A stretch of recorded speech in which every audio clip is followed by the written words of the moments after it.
Hello mga katuhog! So, nilagyan ko ng botones itong ibabaw ng flower. Kapag walang ganito, may washer kang makikita.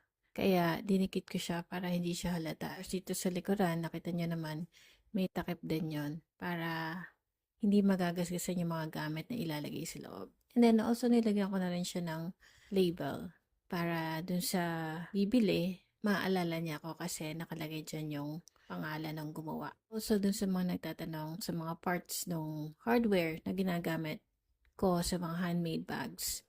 Ang tawag dito is D-ring.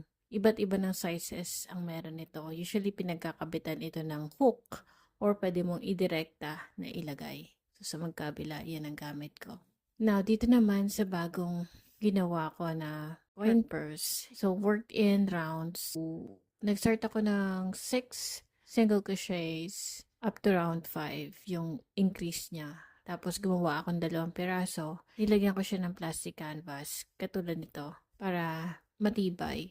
Pag naglagay ako ng coins, hindi bubukol yung ilalim niya. After nun, pinagdugtong ko, puro 1 single crochet into each stitch lang.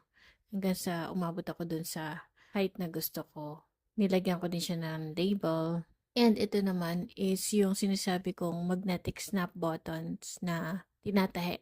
So, minsan kung hindi magkakasya yung yarn na pinaggamitan nito, katulad nito kasi double pull to na lanalo na yarn. Kung isang strand lang, magkakasya siya. Pero gagamitin ko yung mas maliit na karayom, hindi kasya yung malaki. Maganda talaga na may iba't iba kang sizes ng karayom para sa iba't ibang projects. Lalo na kung gumagamit ka din ng mga mas maninipis na yarns. And also, dito naman sa pagtahi ng label, karayom at sinulid, yung pagtahi ang ginamit ko kasi hindi kaya yung yarns eh. Nilagyan ko din siya ng handmade. Ito naman nilagyan ko ng small na D-ring, tapos swivel hook. Ito yung naiikot. So, para pag kunyari sa bag, pwede mo siyang ilagay, isabit. Tapos, ilagay mo lang din yung hook dito sa D-ring. Yan. So, nakasabit na siya.